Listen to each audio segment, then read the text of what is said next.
At her sister's wedding, everyone pretended she didn't exist. Guests looked right through her. Her own twin never introduced her once. And as couples twirled across the dance floor, she sat quietly in her wheelchair, hiding the pain behind a fragile smile. No one noticed her. No one cared. Until he walked in. The billionaire no one expected. The guest no one invited. And the man who saw her when no one else did. When he asked her to dance, the room fell silent. What happened next stunned the bride, shocked the guests, and changed everything. Hey there, amazing viewers. Welcome back to the channel where every story is built to move your heart and make you believe in the impossible. Today's story is emotional, bold, and empowering. A moment of rejection turned into something unforgettable, and you won't believe where it leads. Thank you for clicking on this video. We're so glad you're here. If you love stories about strength, redemption, and unexpected romance, smash that like button, subscribe, and hit the bell so you never miss the next twist. And hey, don't keep this story to yourself. Share it with someone who needs a reminder that sometimes. Let me know what corner of the world you're tuning in from. And if you haven't subscribed yet, what are you waiting for? Hit that subscribe button. Because trust me, you won't want to miss what happens next in this incredible story. Paralyzed and ignored at her twin sister's wedding until a powerful billionaire asked to dance. The champagne flute trembled in Coco Briggs' hand as 300 wedding guests pretended she didn't exist. Her beige dress, deliberately chosen to blend into the background, caught the late afternoon sun filtering through the garden's ancient oak trees. She'd positioned her wheelchair at table 12, the furthest from the altar where her twin sister Elena had just said, "I do," to Manhattan's most eligible tech heir. The table assignment wasn't accidental. Nothing at Elena's wedding was. Coco's fingers traced the silk fabric pooling over her lifeless legs, remembering when they both wore matching sundresses and ran barefoot through these same gardens. As children, before the accident, before everything changed, before Elena learned to look through her instead of at her, the reception buzzed with Manhattan's elite tech mogul, fashion icons, politicians, all celebrating the perfect couple's perfect day. Servers glided between tables carrying crystal glasses and silver trays, their steps carefully choreographed to avoid the wheelchair tucked in the corner. Even they had been briefed. She looked so lonely over there, whispered a voice from table 6. Elena said not to make a fuss. Came to reply. Something about not wanting drama on her special day. Drama? As if Coco's mere presence was inherently dramatic, as if existing while disabled was somehow attention-seeking. The autumn breeze carried the scent of white roses and something else. The metallic taste of humiliation that had become as familiar as breathing. Coco watched Elena glide across the dance floor in her custom Vera Wang gown, diamond tiara, catching the fairy light strung between the trees. Perfect legs, perfect dress, perfect life. Everything Coco used to have before the car accident that stole her legs and apparently her sister's love. A server approached with obvious reluctance. "Miss, can I get you anything?" "I'm fine," Coco lied. The words, automatic after 3 years of practice. Fine was easier than explaining that she wasn't fine. Had never been fine since. Waking up in that hospital bed to Elena's tear-stained face and the devastating words. The doctors say, "You'll never walk again." The server hurried away, visibly relieved. Coco's phone buzzed. A text from her physical therapist. "How's the wedding? Remember what we talked about? You belong in every space you choose to occupy." She almost laughed. Dr. Martinez meant well, but he'd never sat invisible at his twin sister's wedding while guests stepped around him like furniture. The band struck up at last, and couples flooded the dance floor. Coco's chest tightened as memories crashed over her, dancing with Elena at their high school prom, both of them spinning until they were dizzy with laughter, back when they shared everything, before the accident created an invisible wall between them, built from Elena's guilt and Coco's shattered pride. That's when she saw him. Steve Harrison stood near the bar, his presence commanding attention without effort. the tech billionaire who'd revolutionized sustainable energy, whose face graced magazine covers, and whose every business move made headlines. At 32, he was worth more than most countries' GDP, and according to society pages, still devastatingly single. But it wasn't his wealth that made Coco's breath catch. It was the way he looked directly at her. Not through her, not around her, but at her. Their eyes met across the garden, and something electric passed between them. Recognition? Curiosity? She couldn't tell, but her heart hammered against her ribs. He was dressed impeccably in a charcoal gray suit that probably cost more than most people's cars. But there was something in his posture that seemed lonely, isolated despite being surrounded by people desperately trying to catch his attention. Mr. Harrison, a woman in designer emerald green, practically threw herself into his path. I simply must introduce you to my daughter. She's just graduated from Harvard Business. Steve's gaze never left Coco's face as he politely, but firmly sidestepped the woman. He began walking across the garden, his steps purposeful and unhurried. Conversations stopped mid-sentence. Heads turned. Phone cameras discreetly lifted. Is he? Someone whispered. He can't be walking toward. Oh my God, he is. Coco's hands went cold. This couldn't be happening. Steve Harrison.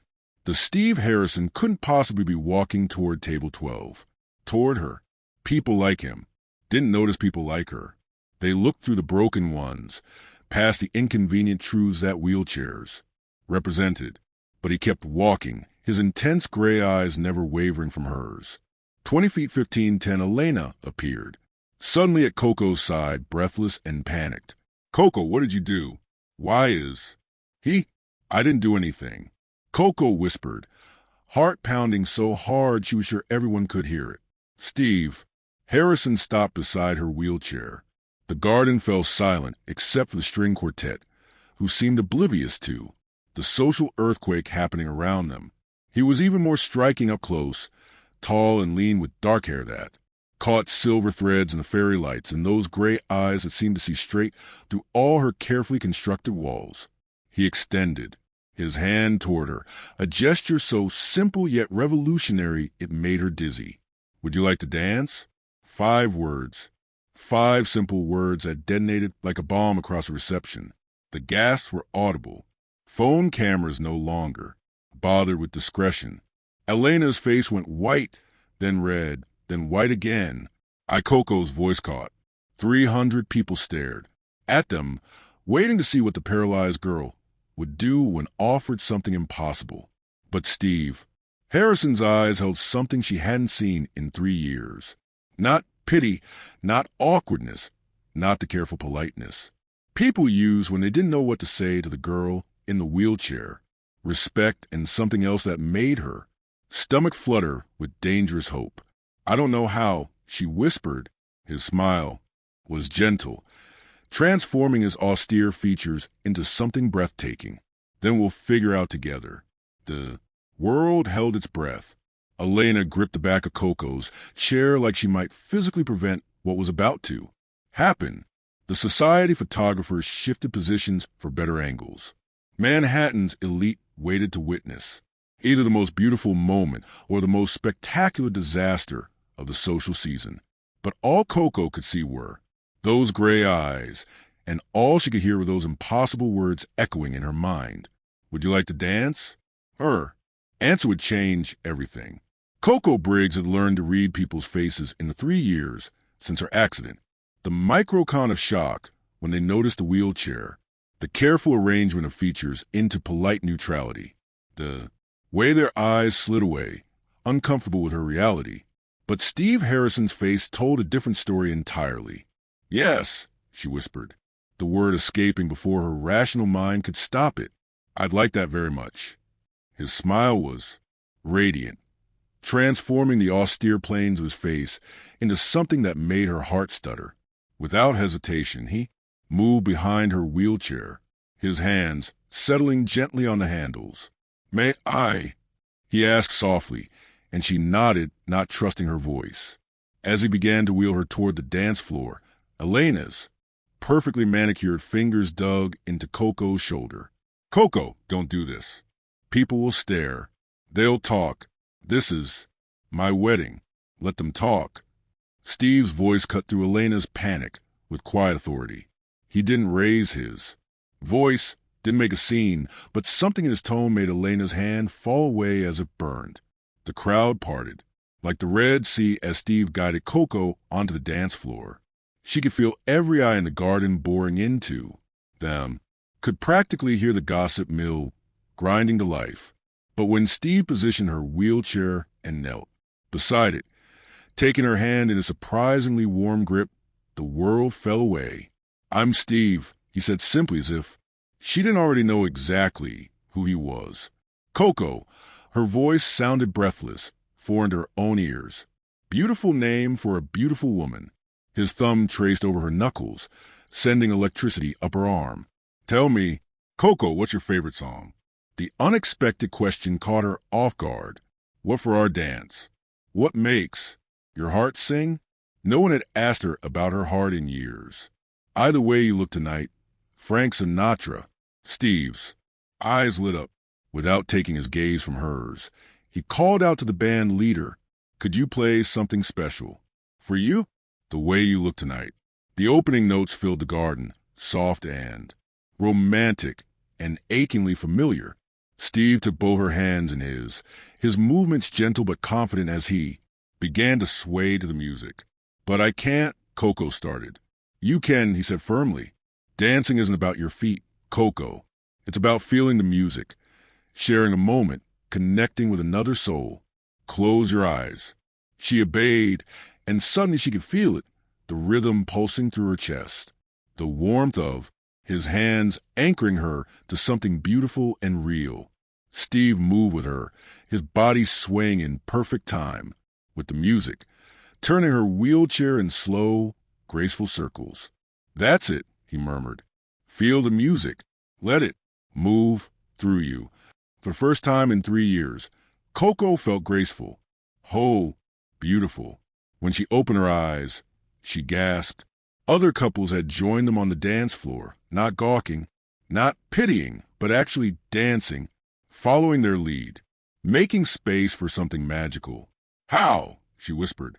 "Sometimes people just need someone to show them what's possible," Steve said, spinning her chair in a gentle turn that made her laugh despite herself. The sound of her laughter seemed to surprise them both. When had she last laughed? Like that, pure and joyful and free. "There she is," Steve said softly, his gray eyes warm with something that made her pulse race. "There's a woman behind all those walls." Heat flooded her cheeks. "You don't know me. Maybe not. Yet," he agreed, pulling her closer as the song reached its crescendo. "But I know you're brave enough to say yes when the whole world expected you to say no. I know you have the most beautiful smile I've ever seen. And I know whoever convinced you that you don't belong center stage was lying." The song ended, but Steve didn't release her hands. The garden erupted in applause. Genuine, enthusiastic applause that made Coco's eyes burn with unshed tears. "Thank you," she whispered. "Thank you for dancing with me," he replied. "It's been a long time since I've enjoyed anything this much." Before she could ask what he meant, Elena appeared at their side, her face a mask of brittle composure. "Mr. Harrison, thank you so much for that lovely gesture. I'm sure Coco is tired now. Perhaps she should." "Actually," Steve interrupted smoothly, "I was hoping Coco would join me for dinner sometime this week, if she's interested." The garden went dead silent again. Elena's mouth opened and closed like a fish. Coco's heart hammered. "You're serious?" "Dead serious." His thumb brushed over her knuckles again, sending shivers up her spine. "I'd very much like to get to know the woman who just reminded me what it feels like to truly dance. She's very busy with her therapy appointments." Elena interjected desperately, fire flashed in Steve's eyes so quick. Coco almost missed it. When he looked at Elena, his expression was politely cold. "I believe Coco can speak for herself." The two sisters locked eyes. In Elena's gaze, Coco saw desperation, embarrassment, and something else. Fear. Fear that her broken sister might actually have something Elena didn't. For 3 years, Coco had made herself small to make Elena comfortable, had hidden her light so Elena could shine brighter, had accepted invisibility as the price of keeping peace. Not anymore. I'd love to have dinner with you, she said clearly, her voice carrying across the silent garden. Steve's answering smile was blazing. Friday at 8. I know a place with excellent accessibility and even better conversation. It's a date. The words hung in the air like a challenge. Elena's face crumpled. The society photographers went into overdrive, and Steve Harrison, the most eligible bachelor in Manhattan, leaned down and pressed a gentle kiss to Coco's knuckles.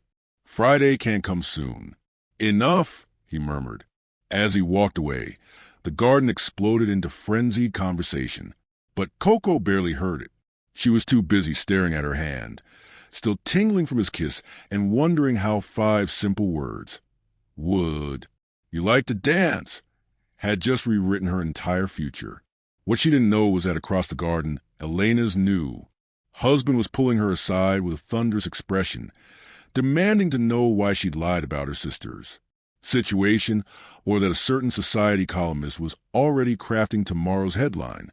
Billionaire's bold move when Steve Harrison asked the impossible girl to dance. Most importantly, she didn't know that Steve Harrison had arrived at the wedding with one agenda entirely, and it had nothing to do with celebrating Elena's marriage.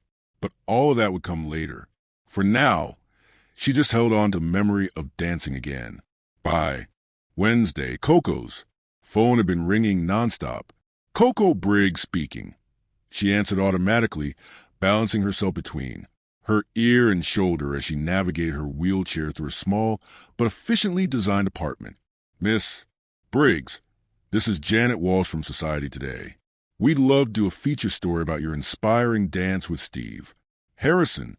Coco ended the call without listening to the rest. It was a 15th interview request since Monday. Her doorbell chimed and she rolled toward the entrance, grateful for the distraction. Through the peephole, she saw a delivery man holding an enormous bouquet of white roses. "Coco Briggs?" he asked when she opened the door. "That's me." He handed her the flowers. Easily 3 dozen perfect white roses, and a small envelope. Her heart raced as she recognized the elegant handwriting. "These reminded me of your smile. Looking forward to Friday, Steve." She buried her face in the roses, inhaling their sweet fragrance. When had anyone sent her flowers? When had anyone thought of her smile and wanted to capture it in petals and stems? Her phone buzzed with a text from Elena. "We need to talk now." 20 minutes later, Elena swept into Coco's apartment like a storm front, her designer purse clutched in white-knuckle hands. "This has to stop," Elena announced without preamble. "The photographers, the reporters, the speculation. Do you have any idea what you've done?" Coco set down her tea carefully. "I danced with someone at your wedding. I didn't realize that was a crime." "Don't be naive." Elena began pacing, her heels clicking against the hardwood floors. "This isn't just someone, Coco. This is Steve Harrison. Do you know who he is? What he's worth? The kind of women he usually dates." Heat flashed through Coco's chest. What kind of women? Elena? Supermodels, actresses, women who can. Elena's voice trailed off as she realized what she was about to say. Women who can walk. Coco finished. Quietly, Elena's face crumpled. "I didn't mean." "Yes, you did." Coco's voice was steady, but her hands trembled slightly. "You meant exactly that. Just like you've meant it every time you've looked at me. Like I'm something broken that needs to be hidden away. That's not fair, isn't it?" Coco rolled closer to her sister, studying the face that mirrored her own. "When's the last time we went anywhere together, Elena? When's the last time you invited me to dinner with your friends? When's the last time you introduced me as your sister instead of explaining my situation in hushed tones?" Elena's silence was answer enough. "I thought so. Coco said softly. You've been so busy being ashamed of me that you forgot I'm still a person. Still. Your sister. Still worthy of love. I'm not ashamed. Elena's voice cracked. I'm scared. Okay. I'm scared that if I let myself get too close again, I'll lose you. Just like I almost did in that accident. The confession hung between them like a bridge. Neither knew how to cross. Elena, it was my fault. Elena whispered, sinking onto Coco's couch. The accident. I was the one who insisted we take my car that night. I was the one who wanted to drive home in the storm. I was behind the wheel when we hit that patch of ice. Turn and you walked away. Without a scratch while Coco's voice broke, while you paid the price for my mistake. Tears streamed down Elena's perfect face. So yes, I've been keeping my distance because every time I look at you, I see what I did, what I stole from you. For 3 years, Coco had wondered why. Her twin, her best friend, her other half, had disappeared when she needed her most. Now she understood. Elena hadn't been running from Coco's disability. She'd been running from her own guilt. You didn't steal anything. From me, Coco said firmly. The accident stole things from both of us. My legs, our relationship. But it doesn't have to steal our future. Elena looked up, hope and fear wearing in her eyes. What are you saying? I'm saying Steve Harrison asked me to dinner, and I said yes. Not to hurt you or embarrass you or prove a point, but because for the first time in 3 years, someone looked at me and saw possibility instead of tragedy. Elena was quiet for a long moment. Do you really like him? Coco thought about Steve's warm hands, his gentle voice, the way he'd made her feel beautiful and whole. I think I could if you let me try. If I'll let you. Elena looked confused. This is your world. Elena, these society people, these business connections. If you tell them I'm not welcome, I'm not welcome. If you tell them I'm an embarrassment, stop. Elena moved to kneel beside Coco's wheelchair, taking her hands. You're not an embarrassment. You're my sister. And you're right. I've been ashamed. But not of you, of myself, of how I've treated you. They sat in silence, holding hands like they used to as children. So what happens now? Elena asked softly. Now, I go to dinner with Steve Harrison and see what happens. Coco said, and maybe we start over as sisters. Elena squeezed her hands. I'd like that. What neither sister knew was that outside Coco's apartment building, a photographer with a telephoto lens was capturing every moment of their reconciliation, or that across town, Steve Harrison was in his office staring at a private investigator's report that would change everything he thought he knew about the Briggs family. The report detailed the car accident that had changed both sisters' lives. But more importantly, it revealed the real reason Steve had attended Elena's wedding and why he'd asked Coco to dance. It wasn't coincidence. It wasn't spontaneous romance. It was revenge. But as Steve looked at the photo of Coco laughing in his arms, something twisted in his chest. Something that felt dangerously like regret. Friday was 2 days away, and Steve Harrison was beginning to realize that his carefully planned revenge might destroy the first real thing he'd felt in years. Friday evening arrived wrapped in October's golden light, and Coco had changed outfits 4 times. The blue dress, she said to her reflection, smoothing the sapphire silk over her legs. The color brought out her eyes and made her skin glow. But more importantly, it made her feel confident without trying too hard. Her phone buzzed. Downstairs whenever you're ready. No rush, Steve. Her stomach fluttered. No rush. As if he had all the time in the world for her. The elevator ride down felt eternal. When the doors opened to the lobby, Steve was waiting near the entrance and her breath caught. He wore a charcoal suit with no tie, the top button of his white shirt undone, making him look sophisticated but approachable.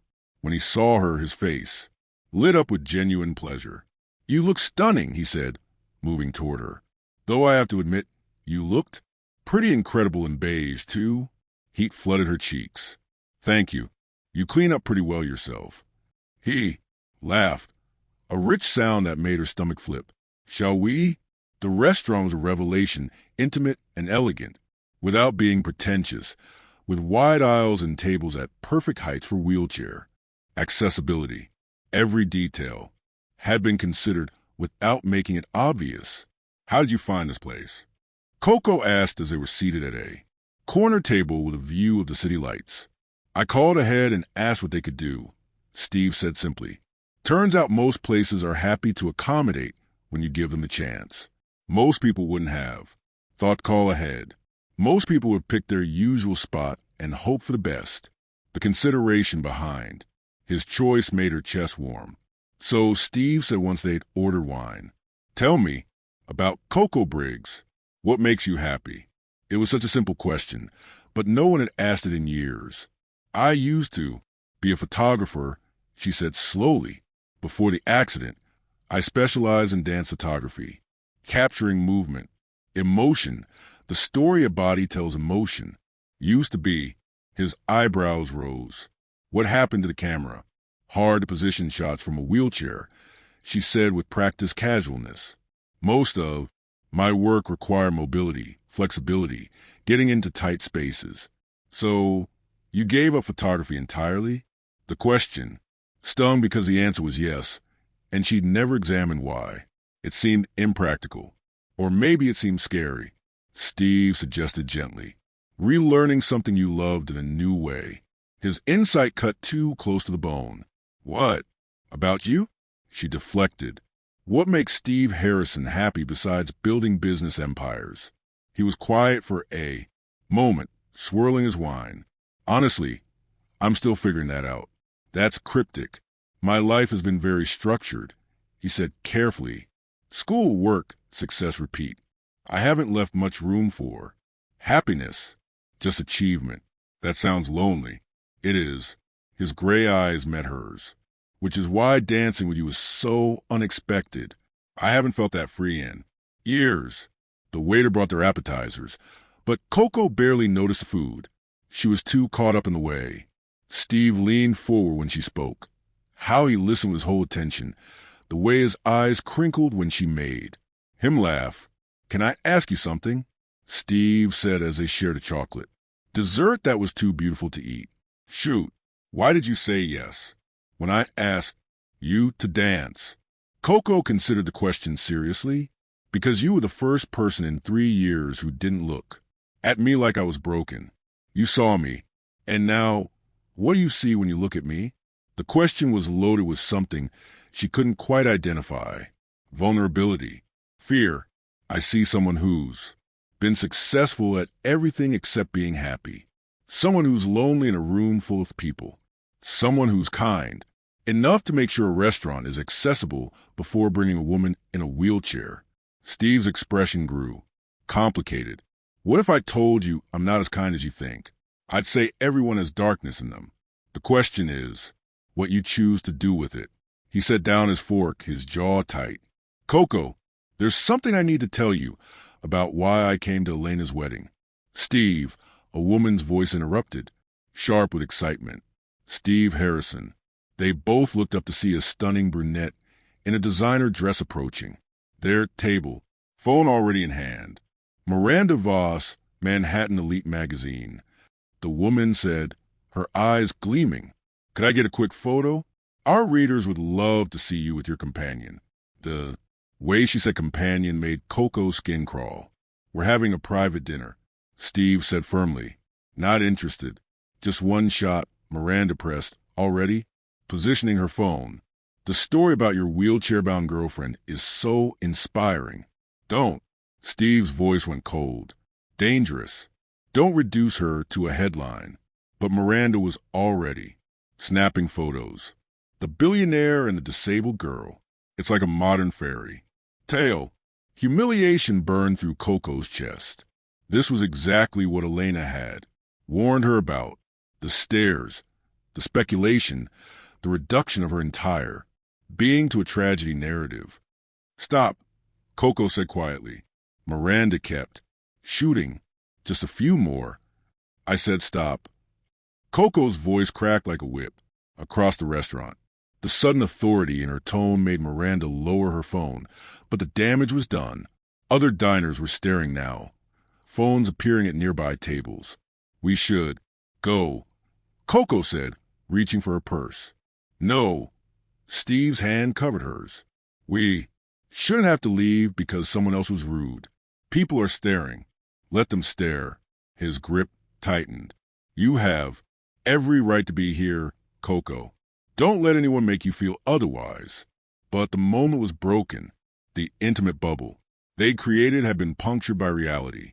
The reality that dating Steve Harrison meant living under a microscope, being dissected and discussed and reduced to sensational headlines. As they left the restaurant, Steve's hand rested protectively on her shoulder, but Coco could feel the walls rebuilding themselves around her heart. This was why she'd hidden for 3 years. This was why Elena had tried to warn her off. Some fairy tales weren't meant for people like her. What she didn't know was that across the city, Miranda Voss was already uploading photos with the caption, "Billionaire's Pity Date." Inside Steve Harrison's charity case, romance, or that Steve Harrison was about to discover his carefully laid plans for revenge, had just collided with something he hadn't expected, the possibility of real love. By morning, their private dinner would be headline news, and the real story, the one that could destroy them both, was just beginning to unfold. As Steve walked Coco to her door, both of them were quiet, processing the evening's complicated layers. "I'm sorry about that reporter," Steve said softly. "It's not your fault." But even as she said it, Coco wondered if it was true. Dating someone like Steve Harrison meant accepting that privacy was a luxury she could no longer afford. "Coco, what I was trying to tell you at dinner, it's important. There are things about me, about why I was at Elena's wedding, that you need to know." Something in his tone made her look up sharply. "What kind of things?" Before he could answer, her phone rang. Elena's name flashed on the screen. "I should take this," Coco said, but Elena's panicked voice was loud enough for Steve to hear. "Coco, where are you? There are photographers outside. My apartment asking about you and Steve Harrison. Something about a story breaking tomorrow morning." Steve's face went pale. "Don't answer any questions," he told Coco urgently. "Don't talk to anyone until I can explain." "Explain what?" Coco's heart was racing now, but Steve was already backing away, his expression tortured. "I'll call you tomorrow. There's something I have to take care of first." He disappeared into the night, leaving Coco with more questions than answers and the growing certainty that her fairy tale was about to become a nightmare. Inside her apartment, she stared at the white roses he'd sent, now wilting slightly at the edges. Beautiful things never lasted. She should have remembered that. But what broke her heart wasn't the thought of losing Steve Harrison.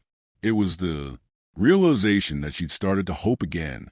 And hope, she was learning, was the most dangerous thing of all. The Manhattan Elite website crashed at 6 a.m. from traffic overload. Coco stared at her laptop screen, her coffee growing cold as she read the headline that would change everything. The revenge romance. How Steve Harrison used a disabled woman to destroy her sister's marriage. The article was brutal in its thoroughness.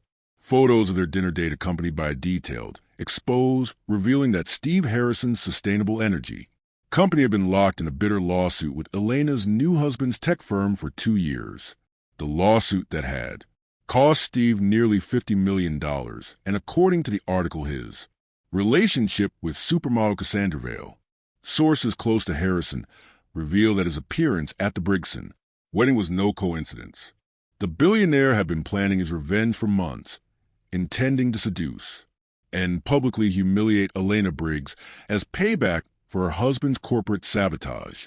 However, when Elena proved uninterested, Harrison pivoted to her vulnerable, disabled sister instead.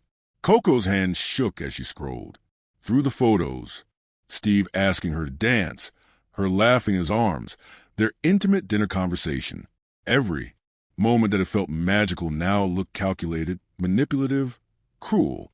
The article included quotes from anonymous sources detailing Steve's supposed plan: seduce the invisible sister, make a public spectacle of dating her, then abandon her in a humiliating way that will reflect badly on the entire Briggs family. Harrison's assistant confirmed that the restaurant for their date was specifically chosen not for accessibility, but because Harrison owns a stake in it and knew he could control the media presence. Even the flowers he sent were intended as evidence of his romantic pursuit for later documentation. Coco's phone had been ringing nonstop since 5 a.m. reporters, bloggers, even her old college friends who'd been silent for 3 years suddenly wanted to hear her side of the story. She turned it off and sat in her wheelchair in the middle of her living room, staring at the white roses that now looked like monuments to her stupidity. How had she been so naive? How had she believed that someone like Steve Harrison could genuinely want someone like her? Her intercom buzzed. Then again and again. "Miss Briggs." The voice was unfamiliar. "This is Channel 7 News. We'd love to get your response to the Harrison story." She turned off the intercom. 2. At noon, someone pounded on her door with an urgency that made her heart race. She looked through the peephole and saw Steve, his usually perfect appearance disheveled, his gray eyes wild with something that looked like desperation. "Coco, please." His voice carried through the door. "Let me explain." "Explain what?" She called back. "How you played me. How you used me to get back at my sister's husband. It's not what you think. It's exactly what I think." Her voice broke. "I read the articles, Steve. I saw the timeline. You've been planning this for months." "Yes, but what?" "You didn't expect to feel sorry for the pathetic girl in the wheelchair? You didn't think I'd fall for it so completely." Silence from the other side of the door. "That's what I thought." Coco whispered. "Coco, please open the door. Let me see your face when I tell you the truth. I've heard enough truth for one day." She rolled away from the door, but his voice followed her. "I came to that wedding to hurt Elena," he called through the wood. "You're right about that. I was angry and I wanted revenge. But the moment I saw you, the moment I looked at you sitting alone at that table, everything changed." "Coco, stop moving. I asked you to dance because you looked lonely and beautiful, and I couldn't stand the way everyone was ignoring you, not because of some plan, not for revenge, because in that moment, you were the only real thing in that entire garden." Despite herself, she rolled back toward the door. "The restaurant? Yes, I chose it because I have connections there, but not control the media. To make sure you'd be comfortable, to make sure no one would make you feel less than welcome." "How do I know you're not lying now?" she whispered. "Because I'm about to tell you something that will make you hate me even more," Steve said quietly. "Something I should have told you before. I let myself fall in love with you." Love. The word hit her like a physical blow. Elena's husband didn't just cost me money, Coco. The lawsuit he filed, the accusations he made, they destroyed my reputation in certain circles. They cost me contracts, partnerships, relationships, including my relationship with Cassandra. Coco pressed her hand against the door, imagining she could feel his warmth through the wood. "So, yes, I went to that wedding angry. I went there planning to seduce Elena and make her husband pay for what he'd done. To me, I had it all mapped out. The perfect revenge. But revenge stopped matching the moment you said yes to dancing with me. And by the time I kissed your hand, I wasn't thinking about David Chun or lawsuits or getting even. I was thinking about how I'd never felt anything as pure as your laugh. How I'd never wanted to protect someone the way I wanted to protect you." Tears streamed down Coco's face. "Then why didn't you tell me?" "Because I was a coward," he said simply. "Because I knew if you learned the truth about why I was there, you'd never trust my feelings for you. And I couldn't bear the thought of losing you before I'd even really found you. Well, you've lost me now." The silence stretched so long she wondered if you'd left. Then his voice came, again, broken and raw. "I know, and I know I deserve it, but Coco, the way I feel about you is real. Maybe the only real thing in my life. I would never hurt you. Not the way that article suggests. But you already have hurt me, she whispered, because now I'll never know if any of it was genuine. Every moment, every look, every word, I'll always wonder if it was part of some elaborate game. It wasn't. How can I believe you? Another long silence. When Steve spoke again, his voice was thick with unshed tears. You can't. I've destroyed that possibility. But I need you to know, whether you believe me or not, that dancing with you was a first. Time I felt alive in years. That falling in love with you wasn't part of any plan. It was the most unexpected, terrifying, wonderful thing that's ever happened to me. Coco closed her eyes, her heart breaking into 1,000 pieces. Goodbye, Steve. Coco, wait. But she was already rolling away from the door, away from his voice, away from the man who had made her believe in fairy tales just long enough to remind her why she'd stopped believing in them in the first place. Behind the door, Steve Harrison pressed his forehead against the wood and felt something inside him shatter. He'd spent his entire adult life building an empire, accumulating power and wealth and influence, but he just lost the only thing that had ever really mattered. And unlike his business failures, this wasn't something he could fix with money or strategy or connections. This required something Steve Harrison had never learned how to do. Earn back trust he destroyed before he even knew he wanted to keep it. Outside Coco's building, photographers waited for the money shot. The billionaire leaving his disabled girlfriend's apartment in disgrace. The image that would complete the narrative of manipulation and heartbreak. But they missed the real story. Two people who had found something real in a foundation of lies and now had to decide if love was strong enough to rebuild from the wreckage. The answer would determine whether this was the end of their story or just the end of the beginning. 3 weeks after the story broke, Coco hadn't left her apartment. The reporters had finally moved on to other scandals, but the damage was done. Her phone buzzed constantly with interview requests, book deal offers, and movie rights inquiries. Everyone wanted to profit from her humiliation. The white roses had died days ago, but she couldn't bring herself to throw them away. Elena had come by twice, bringing groceries and worry in equal measure. You can't hide forever, she'd said during her last visit. This will blow over. Will it? Coco had asked, will I always be the pathetic disabled girl who fell for the billionaire's revenge plot? Elena hadn't had an answer for that. Now Coco sat in her darkened living room, laptop closed, phone silenced, surviving on delivery food and stubborn pride. Her physical therapist had called 6 times. Her few remaining friends had sent concerned texts. Her mother had even flown in from Phoenix, only to be turned away at the door. She was drowning in shame, and the worst part was that she missed him. Despite everything, the lies, the manipulation, the global humiliation, she missed Steve Harrison's laugh. She missed the way he looked at her, like she was the only person in the room. She missed feeling beautiful and wanted and whole, which made her the biggest fool of all. Her intercom buzzed, jarring her from her spiral of self-pity. Go away, she called out automatically.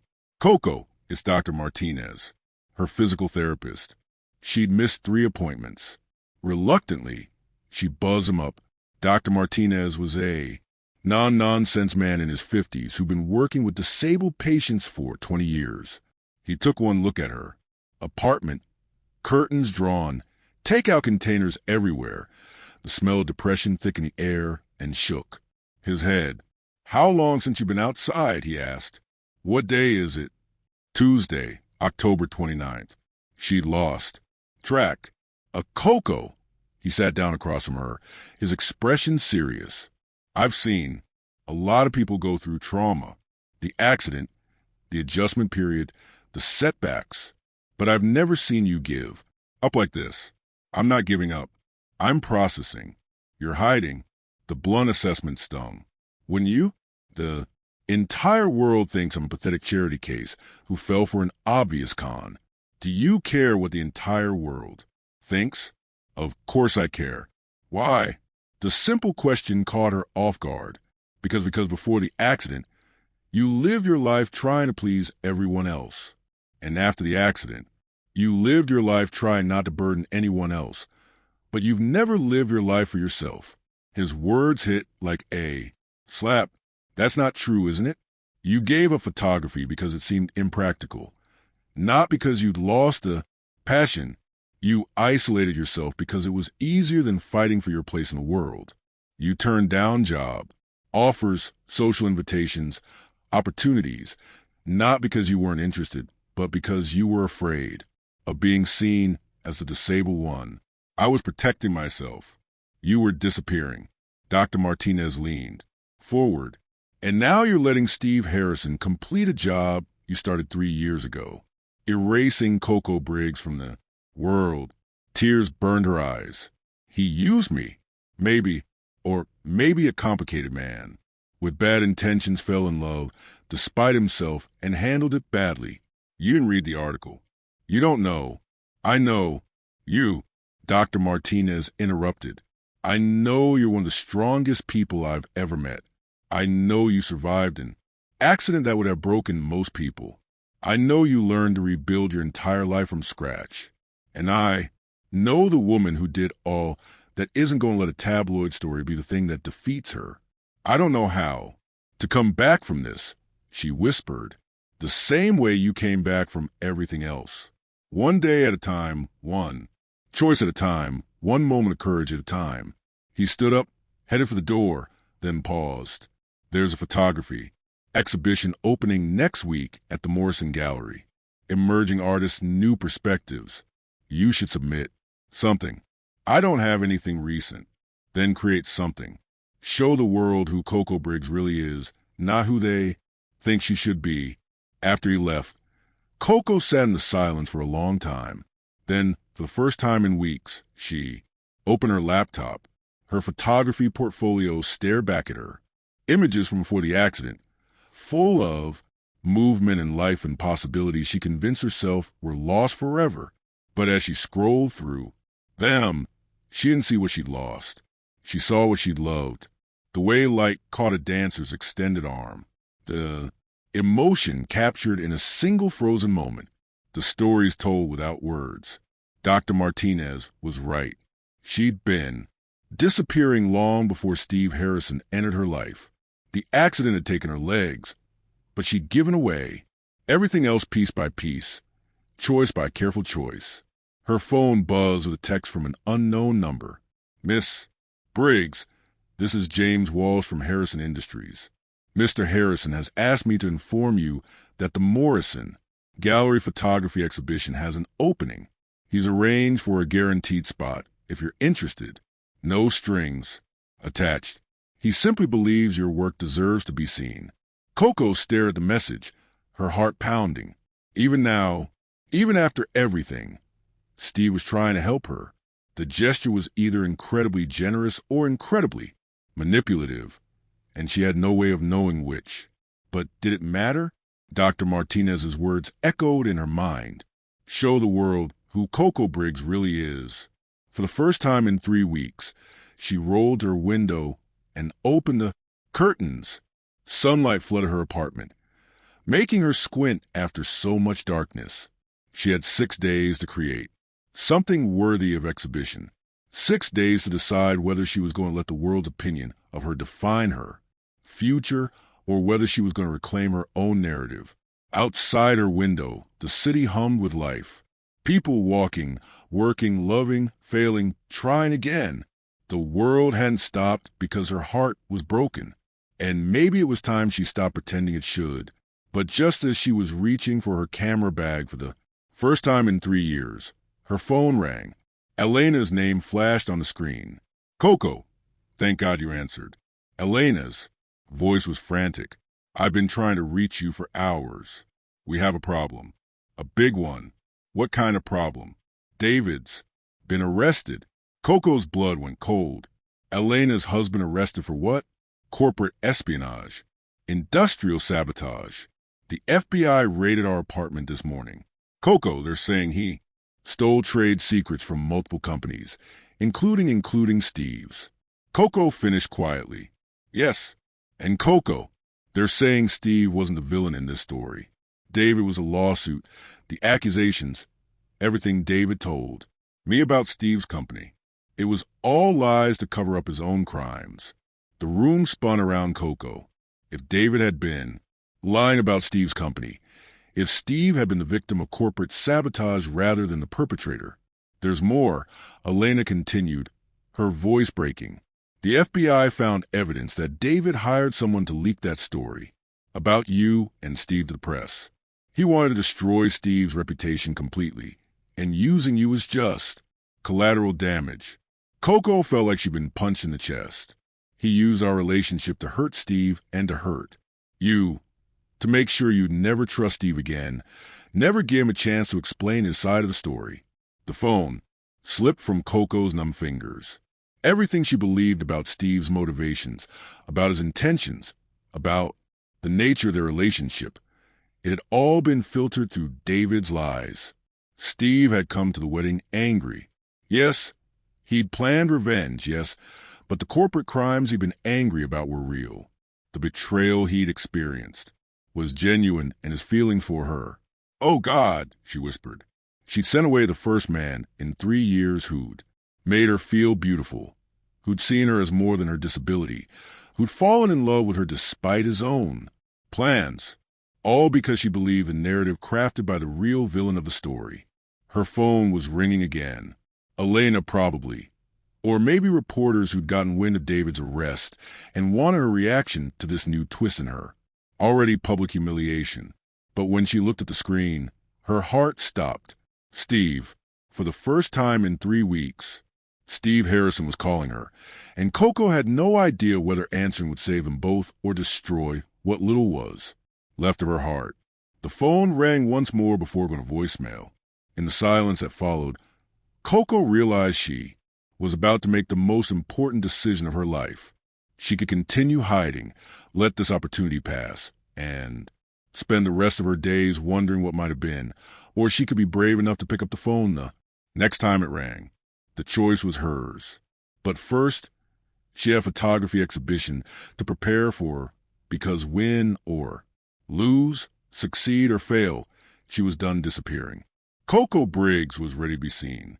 The Morrison Gallery buzzed with opening night energy as Manhattan's art elite sipped champagne and critiqued the work of emerging photographers. Coco sat near the entrance in her wheelchair, her hands trembling slightly as she watched people discover her contribution to the exhibition. She titled her collection Still Dancing, a series of photographs she'd taken over the past week, not of dancers, but of moments of grace found in unexpected places. An elderly man feeding pigeons in Central Park, his weathered hands moving with the precision of a conductor, a child in a wheelchair racing her brother down a sidewalk, pure joy radiating from her face. 2 women in their 70s holding hands on a park bench, their love story written in their intertwined fingers. And in the center of the collection, the photograph that had taken her 3 attempts to capture her own reflection in her apartment window, camera in hand, the ghost of the city behind her, and the promise of light ahead. Remarkable work. Coco turned to find a distinguished woman in her 60s studying the reflection photograph. The way you've captured the duality of isolation and connection, past and future, is quite moving. Thank you, Coco managed. Patricia Morrison, the woman said, extending her hand. This is my gallery. I must say, when we received your submission, I knew immediately it belonged here. There's something painfully honest about your perspective. Patricia Morrison. The Patricia Morrison, whose gallery had launched dozens of careers over the past 30 years. I wasn't sure anyone would want to see the world through my lens, Coco admitted. My dear, your lens shows us things we've been missing. That's what great photography does. It changes how we see. Patricia smiled warmly. I'd like to discuss representing your work if you're interested. I think you're ready for a solo exhibition.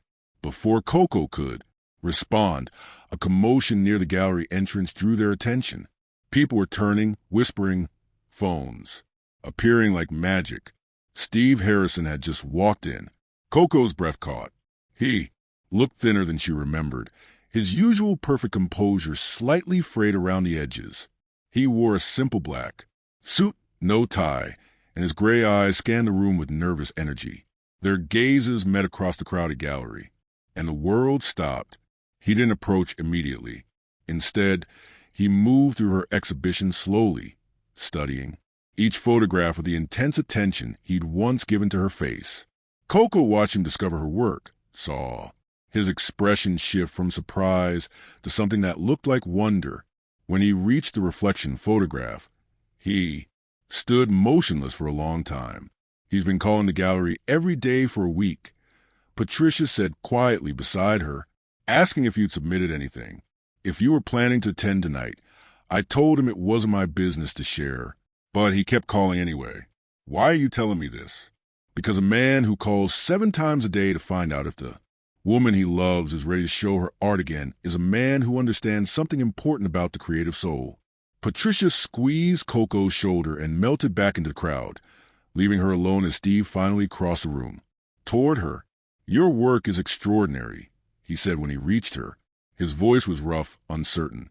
"I always knew you had talent, but this Coco, this is breathtaking. Thank you." She kept her voice steady despite her racing heart. The reflection piece especially. It's like you're showing the world your metamorphosis. Something like that. They stood in awkward silence, surrounded by the murmur of the gallery crowd. Steve looked like he wanted to say 1,000 things, but didn't know where to start. "I heard about David's arrest," Coco said finally. Pain flashed across Steve's features. "I'm sorry you got caught in the middle of it. I'm sorry for all of it. Elena told me about the evidence, the planted story, the lies he told to discredit you. That doesn't excuse what I did," Steve said quickly. "I still came to your sister's wedding planning. Revenge. I still let you fall for me without telling you the truth about why I was there. But you stopped," Coco said softly. "You stopped planning revenge and started falling in love instead." Hope flickered in his eyes. "Yes, and the dinner, the restaurant choice, the flowers, those weren't part of some elaborate scheme to use me. Never." His voice was fierce. "Every moment with you was real, Coco. Every feeling, every look, every word. I may have arrived at that wedding with the wrong intentions, but I left it completely changed. I know," she whispered. "You know, I spent 3 weeks hating you for lying to me, and then I realized I'd been lying to myself." She looked around the gallery, at her work on the walls, at the people engaging with her vision. "I've been hiding for 3 years, Steve, using my accident as an excuse to disappear from life. You didn't make me invisible. I chose that, and I chose to believe the worst about your feelings because it was easier than believing I might actually be worthy of love." Steve dropped to one knee beside her wheelchair, taking her hands in his. "You are worthy of love. You're worthy of everything beautiful in this world, even from someone who initially had ulterior motives, especially from someone who was completely undone by your strength, your grace, your incredible heart." His thumbs brushed over her knuckles. "Coco, I know I have no right to ask this, but could you find in yourself to forgive me? Could we start over?" She studied his face, the sharp cheekbones, the gray eyes that haunted her dreams, the mouth that made her feel beautiful. But more than that, she saw the man who had looked past her wheelchair from the very first moment, who had asked her to dance when no one else saw her as worthy of dancing, who had sent her flowers and made her laugh and fallen in love with her despite his own carefully laid plans. "I can't start over," she said quietly. Steve's face crumpled. "I understand because I don't want to erase what we had," she continued. "The good parts were real, Steve. They were real, and they were beautiful, and they changed me. I don't want to start over. I want to move forward from here, from honesty, from knowing all the messy, complicated truths about each other, and choosing love." Anyway, Steve's smile was radiant. "Are you saying I'm saying would you like to dance?" He laughed, and the sound was pure joy. Here, now, in front of everyone who thinks They know our story. The string quartet in the corner was playing something soft and romantic. Steve stood and moved, behind her wheelchair, his hands settling gently on the handles. "May I have this dance, Coco Briggs?" "Yes," she said clearly, loudly enough for the nearby observers to hear. "Yes, you may." As Steve began to move her chair, in gentle circles, other couples joined them on the improvised dance floor. But Coco barely noticed. She was too busy watching Steve's face, seeing the love there that she'd been too afraid to believe before. "There's something else," Steve said as they swayed to the music. "Something I want to show you." "What?" "A building I just bought. It needs renovation, but it has incredible light and accessibility features. I was thinking it might make a perfect photography studio." "Steve, for you," he said firmly. "Whether you forgive me or not, whether you'll have me or not, you deserve a space where you can create, where you can show the world what you see through your extraordinary eyes." Coco felt tears threatening. "That's too much. It's not nearly enough." He spun her chair gently, and she laughed despite her tears. "Coco, I want to spend the rest of my life making up for the pain I caused you. I want to be the man who sees your dreams and helps you build them. I want to love you the way you deserve to be loved, completely, honestly, without reservation, even though I'm complicated and stubborn and come with a wheelchair, especially because you're all those things." He leaned down and whispered in her ear, "The wheelchair is just transportation, Coco. It's not who you are. And who you are is the most extraordinary woman I've ever known." As the song ended, Steve knelt beside her chair again, this time pulling a small velvet box from his jacket pocket. The gallery went silent. "Coco Briggs," he said, his voice carrying across the suddenly quiet room. "I know it's too soon. I know I have more earning your trust to do, but I also know that I want to spend every day for the rest of my life proving to you that what we have is real. Will you marry me?" The box opened to reveal not a traditional diamond, but a custom ring designed like a camera aperture with a brilliant sapphire at its center. Coco stared at the ring, at Steve's hopeful face, at the room full of people holding their breath. 6 weeks ago, she'd been invisible. 6 weeks ago, she'd been hiding from life, convinced she was broken beyond repair. Now she was an artist again. Now she was loved. Now she had a choice that would define the rest of her story. "Ask me again in 6 months," she said finally. Steve's face fell slightly. "Coco, ask me again when you show me that this isn't just guilt or pity or some grand romantic gesture to make up for past mistakes." She took the ring box from his hands and closed it gently. "Ask me when we had time to build something real on a foundation of complete truth." And then she smiled, the expression transforming her face with radiant joy. "And then I'll say yes." The gallery erupted in applause. Steve's answering smile was blinding as he leaned forward and kissed her softly. 6 months, he promised against her lips. 6 months, she agreed, as they broke apart. Coco caught sight of Elena near the gallery entrance, tears streaming down her face and applause ringing from her hands. Beside her stood Dr. Martinez, grinning proudly.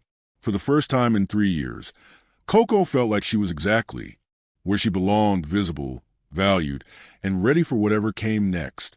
But even as happiness flooded through her, she had no idea that their most difficult challenge was still ahead, because loving someone in the public, I meant learning to love them under scrutiny, and the world was about to test whether their rebuilt trust could survive the storms still coming. The ring box felt warm in her hands, a promise and a question all at once. 6 months to build something unbreakable. 6 months to prove that love could triumph over lies, fear, and the world opinion. 6 months to write the ending of their story together. 6 months later, spring painted, Central Park in shades of hope as Coco wheeled to the same paths where she'd photographed strangers finding grace in ordinary moments. Her camera hung around her neck, familiar and comfortable after months of rediscovering her passion. The Morrison Gallery had given her a solo exhibition, that sold out in 3 days. Photography magazines had featured her work. Museums were calling, but none of that mattered as much as what was happening in an hour. Steve had texted that morning. "Meet me at Bethesda Fountain at sunset. I have something to ask you." Her heart had been racing ever since. "You're glowing," Elena said, jogging up beside her in designer athletic wear that somehow looked elegant even while she was sweating. Their relationship had healed slowly over the past months, built on honesty instead of guilt. Elena had filed for divorce from David, who was awaiting trial from federal prison, and was slowly learning to live with the consequences of choices she'd been too afraid to question. "I'm nervous," Coco admitted, "about Steve's proposal, about whether I'm ready for it." They'd spent 6 months rebuilding their relationship from the ground up.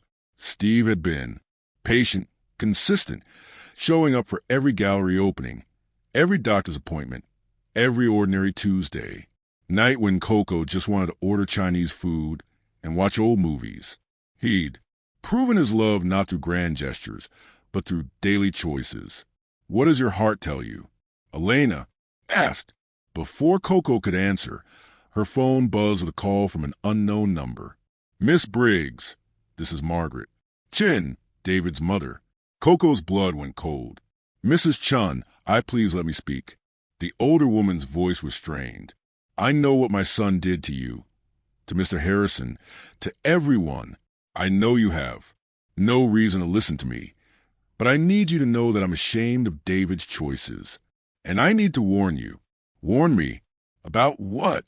Elena stopped jogging, concern creasing her features. "David is being released on bail tomorrow." Margaret continued. He's not well, Miss Briggs.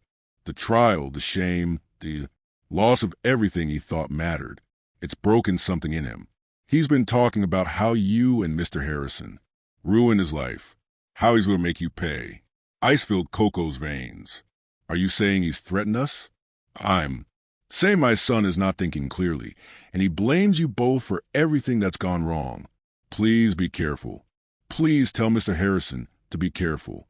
The call ended, leaving Coco staring at her phone in horror. "What was that about?" Elena demanded. Coco filled her in quickly, watching her sister's face go pale. "We have to call the police," Elena said immediately. "And tell them what that his mother thinks he might do something. They can't arrest him for thoughts. Then we call Steve. We cancel tonight. We know." Coco's voice was firm. "I'm not letting David Chin control my life anymore. He's already stolen 3 years from us with his lies. I won't give him another day." But even as she said it, unease crawled up her spine. David had nothing left to lose now. No reputation, no marriage, no freedom to look forward to. Desperate people did desperate things. An hour later, she arrived at Bethesda Fountain to find Steve, waiting with a smile that made her heart flutter despite her anxiety. He wore jeans and a button-down shirt, casual, but somehow still devastating, and his eyes lit up when he saw her. "There's my beautiful photographer," he said, moving toward her. "Steve, we need to talk. David's being released on bail, and his mother called." "I know." His expression grew serious. "I've already spoken to my security team. They're here, keeping their distance, but they're here." Coco looked around the park, noticing now the men in casual clothes, who seemed to be paying a little too much attention to their surroundings. "Maybe we should go somewhere more private," she suggested. "Actually, I have something better in mind." Steve smiled mysteriously and moved behind her. "Wheelchair. Trust me, she always did." He began pushing her toward the park's interior, away from the crowds, and toward a more secluded area near the Shakespeare Garden. As they moved, Coco noticed how the casual observers, Steve's security team, seemed to be forming a loose perimeter around them. "Steve, where are we going?" "Somewhere special." They rounded a corner, and Coco gasped. The small meadow ahead had been transformed into something magical. Hundreds of tiny lights were strung between the trees, creating a canopy of stars. White roses, their flowers, were arranged in elegant clusters. A string quartet sat on one side, playing the same song they danced to at the gallery, and scattered throughout the space were photographs. Her photographs, enlarged and mounted on easels, creating a gallery under the open sky. "Oh my God," she whispered. "This is how I see you," Steve said softly, stopping her chair in the center of the magical space. "This is who you are, not the woman hiding in the shadows, but the artist who captures light in impossible places, the woman who finds beauty where others see only brokenness, the woman who taught me that love isn't about perfection. It's about seeing someone completely and choosing them anyway." He moved to kneel in front of her, the familiar velvet box appearing in his hands. "Coco Briggs, you have made me a better man. You've shown me what it means to be brave, to be vulnerable, to love without reservation. You've turned my carefully controlled world upside down in the most beautiful way possible. Steve, 6 months ago, I asked you to marry me out of guilt and grand gestures and the desperate need to prove I wasn't the villain of our story. Tonight, I'm asking because I can't. Imagine a single day of my future without you in it. Not because I need to prove anything, but because loving you has become as essential as breathing." He opened the box, revealing the same camera aperture ring with its brilliant sapphire center. "Will you marry me, Coco? Will you let me spend the rest of my life loving you exactly as you are, supporting your dreams and dancing with you through whatever comes next?" Tears streamed down Coco's face as she looked around at the magical scene he created. This wasn't about guilt or grand gestures anymore. This was about a man who had spent 6 months proving his love through actions, who had created a proposal that honored not just their relationship, but her art, her journey, her strength. "Yes," she whispered.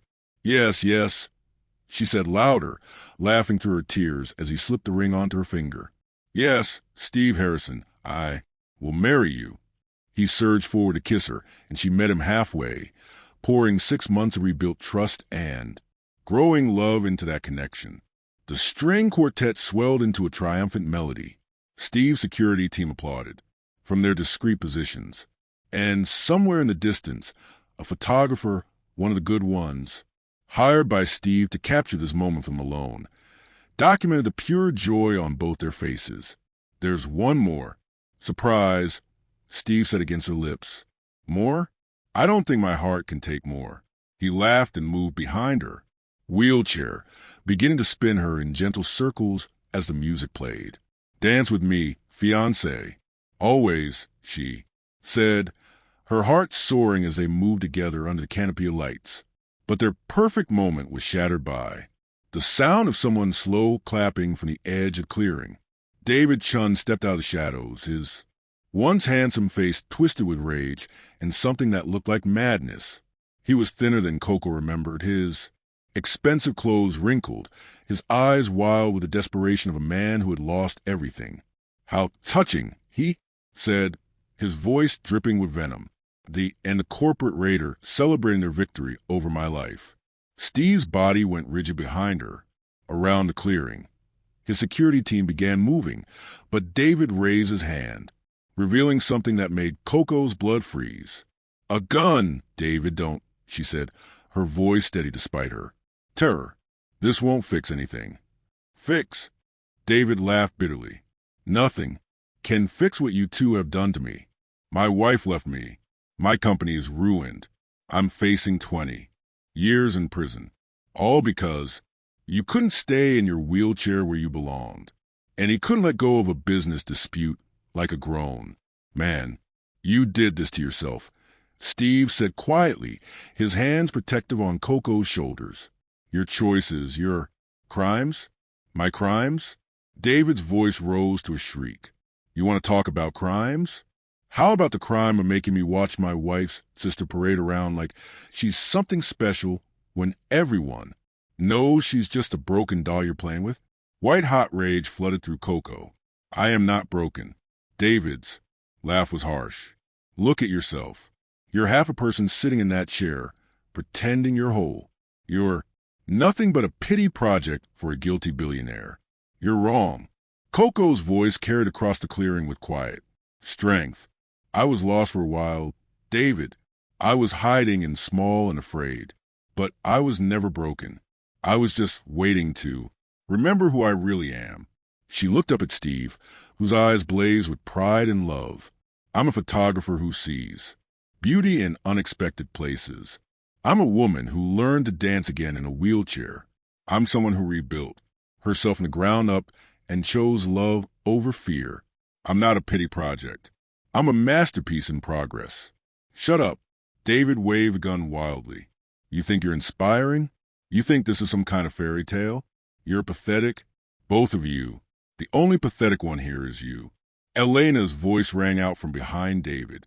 Coco's sister stepped into the clearing, flanked by what looked like half the NYPD. Hello, David. Elena said coldly. Did you really think your mother wouldn't call the police after she warned Coco? Did you think I wouldn't call them the moment I realized where you'd go? David spun toward his soon-to-be ex-wife, his face contorting with rage. Elena, you lost the right to say my name when you decided to destroy innocent people for your own crimes. Elena said, Put the gun down, David. It's over. No. David swung the weapon back toward Coco and Steve. I won't let them win. I won't let them be happy while my life is ruined. David Chun. A police megaphone boomed across the clearing. Drop your weapon and put your hands up. Time slowed to a crawl. Coco saw David's finger tighten on the trigger, saw Steve's security team moving, but knowing they wouldn't reach them in time, saw her sister's face contort with horror, but instead of fear, Coco felt a strange calm settle over her. If this was how her story ended, at least it would end with love. At least she would die as herself. Not the broken girl hiding in shadows, but the woman who had reclaimed her light. I love you, she said clearly to Steve. I love you too, he replied, his body shielding hers as much as possible. David raised a gun. A shot rang out across the clearing, but it wasn't David who had fired. Steve's security team had been faster than anyone expected. David crumpled to the ground, clutching his shoulder as the gun skidded away across the grass. Suspect down, someone shouted. Weapon secured. The clearing erupted in controlled chaos as paramedics and police swarmed the area.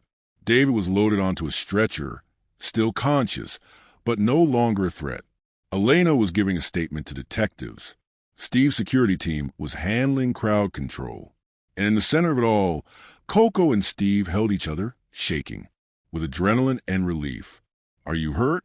Steve asked, running his hands over her face, her arms checking for injuries. I'm fine. I'm fine. She cooped his face in her hands. We're fine. When I thought I might lose you, his voice broke. You didn't. We're here. We're safe and we're engaged. She held up her hand where the camera aperture ring caught the fairy lights. David Chin doesn't get to steal our happiness anymore. Steve's laugh was shaky but genuine. So, you'll still marry me? Even after this insanity, especially after this insanity, she pulled him down for another kiss. We've survived everything life could throw at us. A little gunfire isn't going to scare me away from the best thing that's ever happened to me. As they kissed under the stars, surrounded by the debris of their perfect proposal and the evidence of their resilience, Coco realized something profound. Fairy tales weren't about perfect people living perfect lives. They were about imperfect people, choosing love despite the chaos, finding strength in vulnerability, and creating their own happy endings through courage and hope. And their fairy tale was just beginning. Mrs. Harrison-to-be, Steve, murmured against her lips. I like the sound of that, she whispered back around them. The magical clearing was being processed as a crime scene, but the magic hadn't dimmed. If anything, surviving David's final desperate act had only made their love feel more precious, more real, more worth celebrating. They had faced the worst together and emerged stronger. Everything else would be easy. 1 year later, the wedding was everything. Elena's hadn't been. Intimate, joyful, and completely focused on love instead of appearances. Coco sat in her wheelchair at the altar of the small chapel, radiant in a custom gown that flowed like water around her. She'd chosen silver instead of white, the color matching her eyes and making her look like something ethereal and magical. Her bouquet was white roses mixed with baby's breath, simple and perfect. Steve stood beside her in a midnight blue suit, his eyes never leaving her face as they exchanged vows they'd written themselves. "Coco," he said, his voice carrying clearly through the chapel filled with their closest friends and family. "You taught me that the most beautiful things in life aren't the ones that come easily. They're the ones we fight for, rebuild, and choose. Every single day. You're my choice today and always." "Steve," she replied, her voice steady and sure. "You saw me when I'd forgotten how to see myself. You asked me to dance when I'd forgotten I was worthy of dancing. You loved me not despite my scars, but because of the strength they represent. Today I choose you, not because you complete me, but because you inspire me to be complete on my own." When the minister pronounced them husband and wife, Steve knelt beside her wheelchair for their first kiss as a married couple, and there wasn't a dry eye in the chapel. The reception was held in the same garden where they'd first danced. But this time, Coco was the bride everyone was celebrating. Elena, now her maid of honor and closest friend again, had worked tirelessly to make sure every detail was perfect and accessible. "Speech, speech," someone called out as the dinner wound down. Steve stood, raising his champagne glass. "A year ago," he began, "I thought I knew what success looked like. Money, power, recognition. I was wrong. Success looks like the woman sitting beside me who rebuilt her life from tragedy and then had the courage to share her light with the world." He looked down at Coco, love shining in his eyes.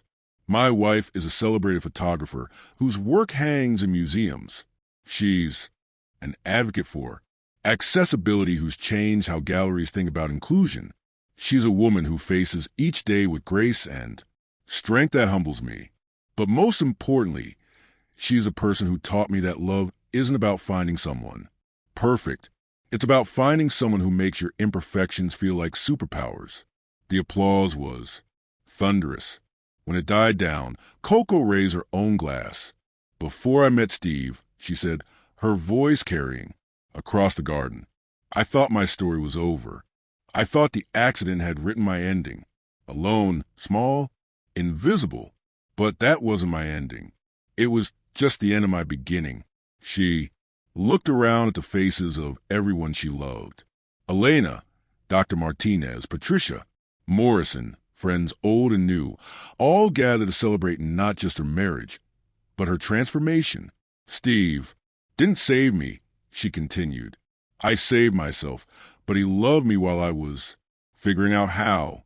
He saw my potential when I'd forgotten I had any, and he showed me that the most beautiful love stories aren't about perfect people. They're about people who choose to grow together." As the evening progressed, Coco found herself reflecting on the journey that had brought her here. David Chun was serving a 15-year sentence, his threats finally silenced. Elena had started her own business, a consulting firm to help companies improve their accessibility practices.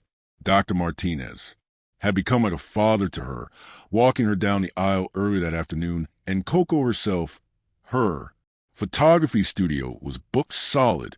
Her memoir, Still Dancing, would be published next spring. She was consulting with museums and galleries worldwide on accessibility issues. She'd even started a foundation providing grants to disabled artists.